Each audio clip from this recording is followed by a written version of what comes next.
anti-gang legislation, or I guess the former anti-gang legislation.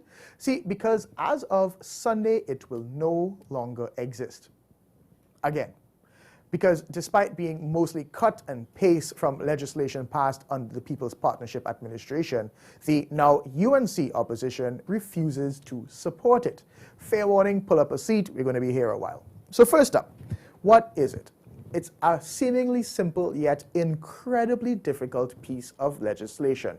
On its surface, it just means if you're part of a gang, fund a gang, line with the gang, spell the word gang, you go to jail. But the devil is in the details. It's like being a Man U fan these days. I know you're one, but now that the team losing, you're like, well, I like Chelsea. And that's the problem. How does one prove that you are actually part of this gang? Because it's not like there's a sign-up sheet. And to counter that, the legislation is incredibly vague about what it means to be in a gang, with very little burden of proof on the arresting officer. You can arrest someone simply because you say, you know what, I feel you involved in gang-related activity, you know. And it's one of the reasons why the opposition refuses to support it. Again, despite it being their legislation in the first place. The matter, however, we still have very serious concerns. It is a really radical and brutal affront and violations of human rights as enshrined in our Constitution that we have been asked to abridge, to violate, and therefore we'll have to give serious consideration. So let's go even further back. Why do we need this legislation in the first place? For the past, let's say, 2 decades, gangs have destroyed families and communities, especially in areas that we now refer to as hotspots. You know the usual suspects: Laventille, Sealots, Beetham, Mova. Clifton Hill, and that area up there is called Carrico Hill. What happened during 2011, the conflict arose with some of the members of the community over in this Beverly Hills planning. And between 2011 and 2013, that accounted for one of the worst conflicts we have seen in Laventille. That year, 2013, it had something like about 123 murders in Besser Street district alone. Government says there are now about 1,000 plus gang members in the country, and that's actually down from previous years. What did they do?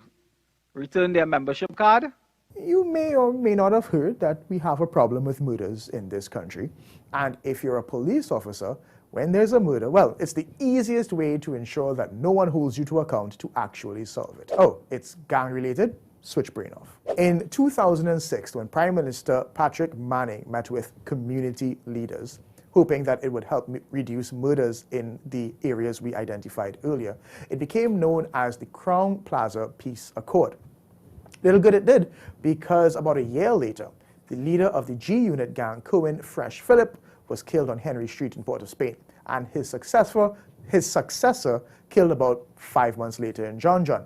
And just about every single person who was in that meeting met their demise. And gangs are like the mythological creatures hydras. You cut off one head and 3 more grow in its place. Smaller gangs began popping up, reaching to the point where opposite ends of the same street were at war with each other. The structure, the order that was in place when those other community leaders were in charge, gone. But do you want to know how gangs flourish? Do you? It's you. Your taxpayer dollars are used to give supposed gang leaders contracts. Sometimes they actively force you to give it.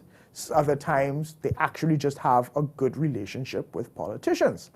And if it's one thing, both the UNC and the PNM do it equally. Here's a former National Security Minister describing it.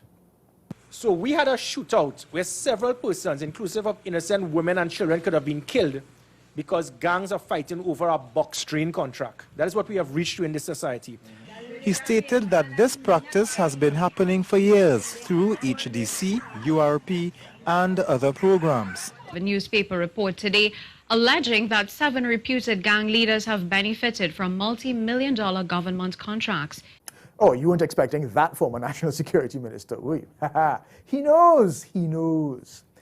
So when it comes to gangs, if you actually want to suffocate them, you have to cut off their source of funding. But who wants to do that? They influence votes.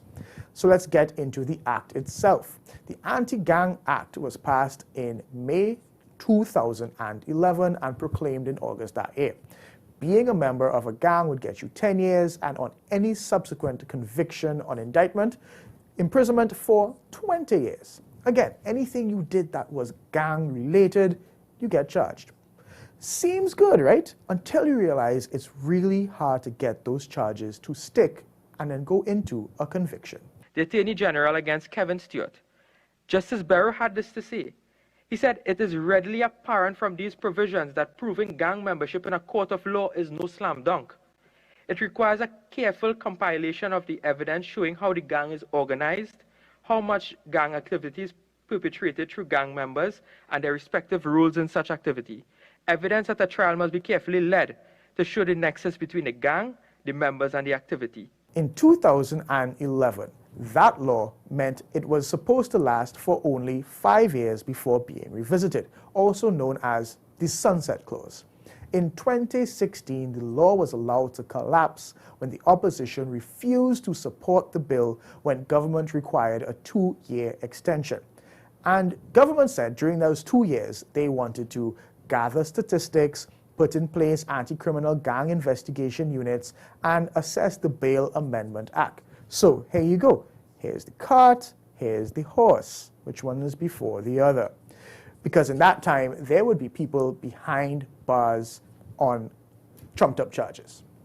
Which now takes us to the 2018 bill. Passed begrudgingly on both sides, and that meant that in the end, the bill was supposed to be revisited again in 30 months. Sunset clauses are great. It's how you avoid colonial-era laws that make it illegal to whistle in a market.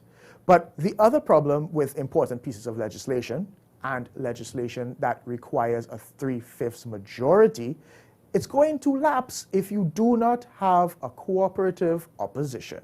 You have to come to the parliament whenever the sun sets on the law.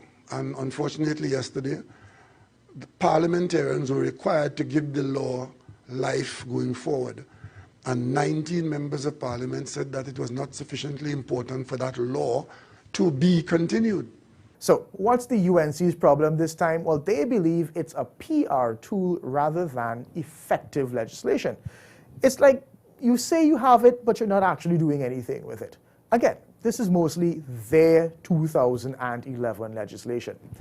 And their other argument is, well, if you know where the gangs are and you know there are so many gang leaders, why aren't there more people being charged? And why do we still have murders? So you could talk how many statistics you want, but in a 5-year period, you're talking almost 3,000 loss of lives. So tell us how many members were charged with preventing a gang member from leaving a gang? What about counseling of a gang member or gang leader? What about harboring and concealing a gang member? Maybe he should tell us. Between 2010 to 2015 as well, apart from being a member of a gang, I looked through the data and you didn't have much change either. So it means that there must be something fundamentally wrong with this legislation, and we ought to relook the legislation in its entirety. But to be fair, people have been charged, many this year alone, and those matters are still before the courts. And we all know how slow and flawed our legal system can be. So it could be years before we get a conviction. But they say playing smart with foolishness. So when the opposition asks why there aren't any convictions, well, it's for the same reason you forget to fold your clothes. You'll get it when you get to it. Leave me alone. But like everything else in this country, much of it turns into, well, if you want us to support, you must give me something. If I scratch your back, you have to scratch mine. People. So let's consider it. We will support you because you want to lock up for other crimes. Well, we also want people to get locked up for white-collar crimes. Let's bring the procurement legislation, fully proclaim, implement, and right, we put the two hands together, we'll shake on that. So we have both the white-collar crimes undercover and the non-white-collar crimes undercover. There's a nonsense that you have delayed for so long without any proper explanation to the population. And then when it finally went to a vote, There was full support from the government, naturally, but the opposition abstained. Mrs. Prasad-Nisasa? Abstain. With a division of 20 members voting for, no members voting against, and 19 abstentions, the motion for the third reading of the Anti-Gang Amendment Bill 2020 is not approved. And the reaction was swift. The police commissioner, who had a few days earlier begged them to support the bill, was mad. And of course, the Prime Minister, as you can imagine, not pleased himself. He was waiting for them. Elections matter.